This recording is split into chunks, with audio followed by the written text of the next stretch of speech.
शैव धर्म। शिव के उपासक शैव कहे गए और इनसे संबंधित धर्म को शैव धर्म कहा गया। यह भारत का प्राचीनतम ग्रंथ धर्म है। इसकी प्राचीनता आद्य इतिहास सिंधु सभ्यता तक जाती है, क्योंकि मार्शल ने मोहनजोदड़ो से प्राप्त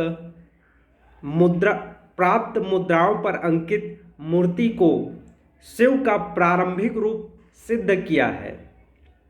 ऋग्वेद में शिव का नाम रुद्र प्राप्त होता है। वहाँ वे अंतरिक्ष के देवता थे। ऋग्वेद के 3 सूक्तों में रुद्र का वर्णन है। उत्तरवैदिक काल में इनका नाम शिव प्राप्त होता है। अथर्ववेद श्वेताश्वर उपनिषद में शिव का एक नाम महादेव मिलता है। रुद्र की पत्नी के रूप में पार्वती का नाम तैत्तिरीय अरण्य में मिलता है। तैत्तिरीय अरण्य में ही अंबिका को रुद्र की पत्नी के रूप में उल्लेख किया गया है। केन उपनिषद में हिमालय की पुत्री उमा हेमवती का उल्लेख है। शिव का लिंग रूप में पूजा का प्रमाण भी मिलता है। इसकी प्राचीनता सिंधु सभ्यता तक जाती है। लिंग पूजा का प्रथम उल्लेख मत्स्य पुराण में है। महाभारत के अनुशासन पर्व में भी लिंग पूजा का उल्लेख है। शिव की प्राचीनतम मूर्ति 1ली शताब्दी ईस्वी मद्रास के निकट रेनीगुंटा से प्राप्त गुंडीमल्लम लिंग के रूप में हुई है। शैव धर्म का विकास। ऋग्वेद में शिव के लिए रुद्र शब्द का प्रयोग मिलता है। वैदिक रुद्र की कल्पना 2 रूपों में की गई है। उनका पहला स्वरूप संहारक है, जबकि दूसरा सौम्य। उत्तरवैदिक काल में रुद्र की विशिष्टता में वृद्धि हुई एवं उनके 2 रूपों की कल्पना की गई। शिव एवं रुद्र अपने शांत मंगलमय स्वरूप में वे शिव की संज्ञा से अभिहित किए जाते थे एवं विनाशक एवं उग्र रूप में रुद्र कहलाते थे। अथर्ववेद में रुद्र के विनाशकारी रूप को ही अधिक महत्व दिया गया है। अथर्ववेद में भव और सर्व नामक स्वतंत्र किंतु छोटे छोटे देवों को भी कुछ मंत्रों में रुद्र में ही विलीन कर दिया गया है। यह रुद्र के निरंतर बढ़ते प्रभाव का सूचक है। रुद्र चतुर्दिक व्याप्त थे। वह भव के रूप में पूर्वी प्रदेश के अनंतवर्ती स्थानों में, सर्व के रूप में दक्षिण में, पशुपति के रूप में पश्चिम में, उग्र के रूप में उत्तर में, रुद्र के रूप में भूतल में और महादेव के रूप में उसर में और ईशान के रूप में अंतरिक्ष में व्याप्त थे। शतपथ ब्राह्मण ग्रंथ से पता चलता है कि प्रजापति द्वारा रखे गए उनके 8 नामों में से रुद्र, सर्व, उग्र और असनि ये 4 नाम विध्वंसकारी तथा भव, पशुपति, महादेव और ईशान ये 4 नाम कल्याणकारी थे।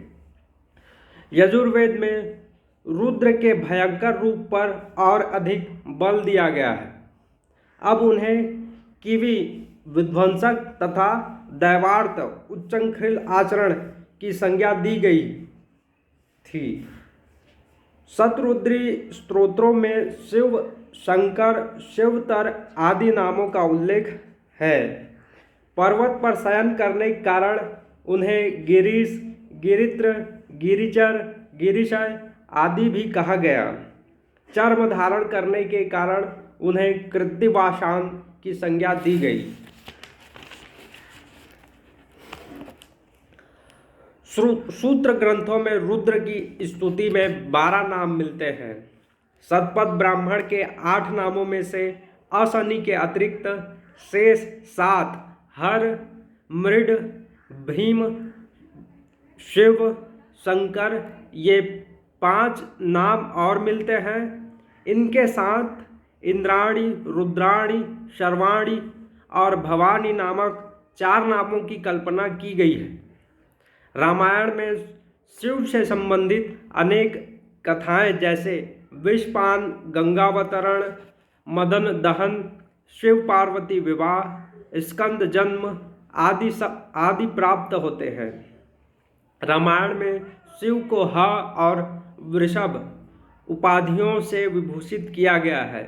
शिव के परिचर नंदी का भी उल्लेख सर्वप्रथम इसी ग्रंथ में हुआ है। महाभारत में शिव की उपासना मानवाकार और लिंगाकार दोनों रूपों में की गई है। इनका कापालिक रूप भी महाभारत में वर्णित है।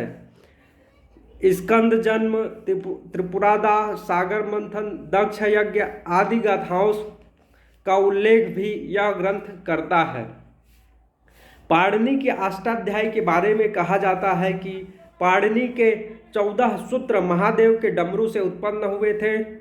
पौराणिक युग में शिव की महत्ता परम ब्रह्म के रूप में स्थापित हुई। स्कंद पुराण में भगवान शिव कहते हैं कि सृष्टिकर्ता ब्रह्मा से पहले मैं ही अकेला ईश्वर था, वर्तमान में मैं ही हूँ और भविष्य में मैं ही रहूँगा। ऐतिहासिक युग में सर्वप्रथम मौर्य काल में मेगस्थनीज उल्लेख करता है कि सूरसेन डायनोसियस शिव का यूनानी नाम की पूजा करते थे। कौटिल्य ने भी शिव पूजा का उल्लेख किया है। कल्हण राजतरंगिणी में उल्लेख करता है कि अशोक का पौत्र जालौक शैव धर्म का अनुयायी था। पतंजलि के महाभाष्य से पता चलता है कि परवर्ती मौर्य सम्राट शिव एवं स्कंद की मूर्तियां बनाकर बेचते थे। मौर्योत्तर काल में कुषाण शासक विम कडम्फिशिस की मुद्राओं पर त्रिशूलधारी शिव और नंदी के चित्र का अंकन मिलता है तथा पृष्ठभाग पर महेश्वर अंकित है। यह शैव धर्म से संबंधित प्रथम अभिलेखीय साक्ष्य है। कुषाण शासक हुविस्क की मुद्राओं में शिवलिंग का चित्रण मिलता है। गुप्त युग में शैव धर्म अत्यंत उन्नत अवस्था में थी। संस्कृत के महान कवि कालिदास शैव उपासक थे।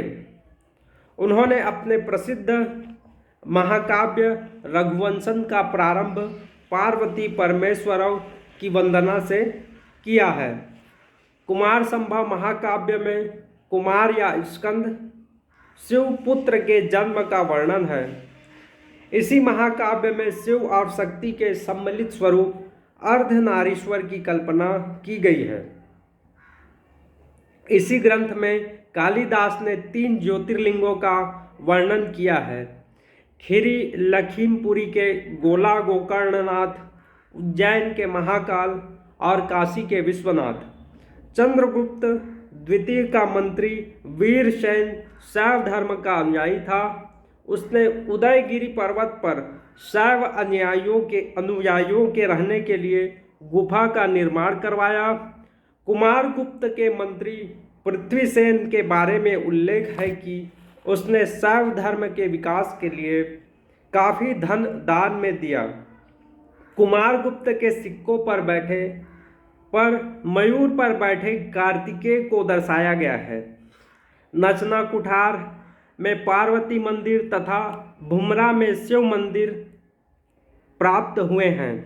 समुद्रगुप्त के समय की प्रयाग प्रशस्ति में शिव की जटा से गंगा निकलने का उल्लेख मिलता है। गुप्त काल में शिव के नामों पर जुलूसों का आयोजन होता था, जिसे देवद्रोणी कहा जाता था। गुप्त काल में हरिहर की अनेक मूर्तियां प्राप्त होती है। इसमें हरि का तात्पर्य विष्णु और हर का तात्पर्य शिव है। मूर्तियों के दाहिने भाग में जटा, त्रिशूल, परशु लिए शिव तथा बाएं भाग में शंख, चक्र, गदा धारण किए मुकुटधारी विष्णु हैं। गुप्त काल में ही त्रिमूर्ति के रूप में ब्रह्मा, विष्णु और शिव की उपासना प्रारंभ हुई। एलिफेंटा की त्रिमूर्ति इस प्रकार की प्रसिद्ध मूर्ति है। गुप्तोत्तर काल में महाकवि भारवी की रचना किरातार्जुनीयम में किरात वेशधारी शिव और अर्जुन के बीच युद्ध का वर्णन है। हर्षवर्धन के बांसखेड़ा और मधुबनी अभिलेखों में उल्लेख मिलता है कि 619 ईस्वी में पहले हर्षवर्धन शैव धर्म का अनुयायी था। हर्षवर्धन के समय में हेनसांग भारत आया, जिसके अनुसार काशी शैव धर्म का प्रमुख केंद्र था, जहाँ पर 100 से अधिक शैव मंदिर थे। हर्षवर्धन के समकालीन शासकों गौड़ नरेश के शशांक और कामरूप के भास्कर वर्मन ने भी शैव धर्म को अपनाया। राजपूत काल में उज्जैन काशी के बाद दूसरा प्रमुख शैव केंद्र बना।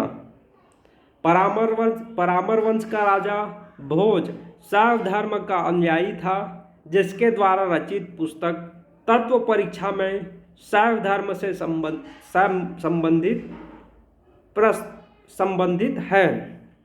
पाल, चंदेल एवं सेन वंश के ज़्यादातर अभिलेख ओम नमः शिवाय से प्रारंभ होते हैं। चंदेलों के समय में ही ढंग में कंदरिया महादेव मंदिर का निर्माण कराया। गुजरात में खंभात की खाड़ी क्षेत्र में शिव का प्रसिद्ध सोमनाथ मंदिर था, जिसे महमूद गजनवी द्वारा नष्ट करने के बाद यहाँ परामर वंश के शासक भोज एवं अहिल्यवाड़ा के चालुक्य शासक कुमारपाल ने इसका पुनर्निर्माण करवाया। चालुक्य शासक जय सिंह सिद्धराज ने सोमनाथ जाने वाले यात्रियों से तीर्थ यात्रा कर लेना बंद कर दिया। दक्षिण भारत में शैव धर्म का प्रचार करने वाले संतों को नयनार कहा गया। इनकी कुल संख्या 63 थी। इनका प्रारंभिक उल्लेख पल्लवों के समय में मिलता है।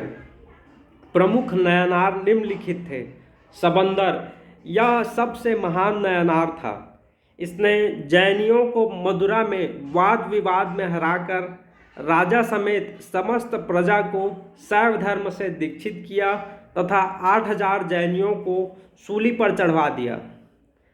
अप्पर या तिरुनावुक्करुशु, इसने पल्लव शासक महेंद्र वर्मन को शैव धर्म में दीक्षित किया, जो प्रारंभ में जैन था।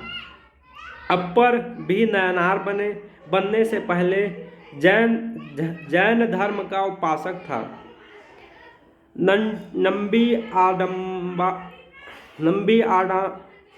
अंडार नंबी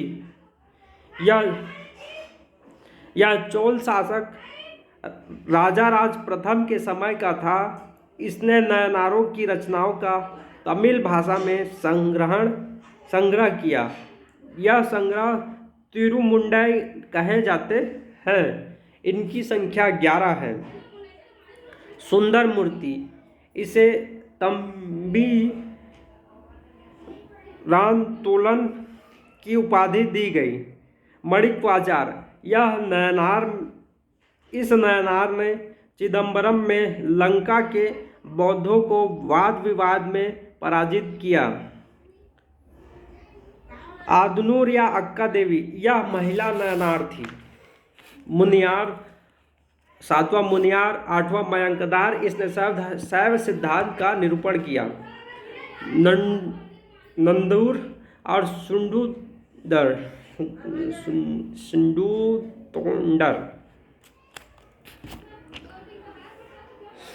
शैव सिद्धांत, शैव धर्म के अनुसार सृष्टि अथवा जगत के 3 रत्न हैं: शिव, यह कर्ता है, शक्ति यह कारण है, बिंदु यह उपादान है। शिव इसके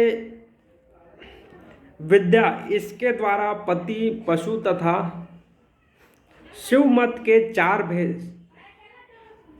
भेद हैं। विद्या इसके द्वारा पति पशु तथा पास के सही स्वरूप का बोध होता है। क्रिया इसमें उपासना, मंत्र सिद्धि, यज्ञ आदि कर्म आते हैं। इन क्रियाओं के द्वारा शिव की उपासना की जाती है। योग इसमें ध्यान और साधना पर बल दिया जाता है।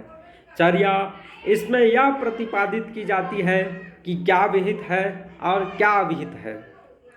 शिव स्वयंभू हैं, इनका अवतार नहीं होता, लेकिन वायु पुराण में उल्लेख है कि शिव ने लकुलेश नामक एक ब्रह्मचारी के रूप में अवतार लिया। सृजन का अध्यक्ष होने के नाते वह अर्धनारीश्वर है। वह महादेव अर्थात महान देवता है। वह हर अर्थात पकड़ने वाला, भैरव अर्थात भयंकर, भवेश अर्थात संसार का स्वामी, पशुपति अर्थात पशुओं का स्वामी है। शैव धर्म के प्रमुख संप्रदाय। वामन पुराण में शैव मत के 4 संप्रदायों का उल्लेख है। पशुपति, शैव, कापालिक और कालामुख।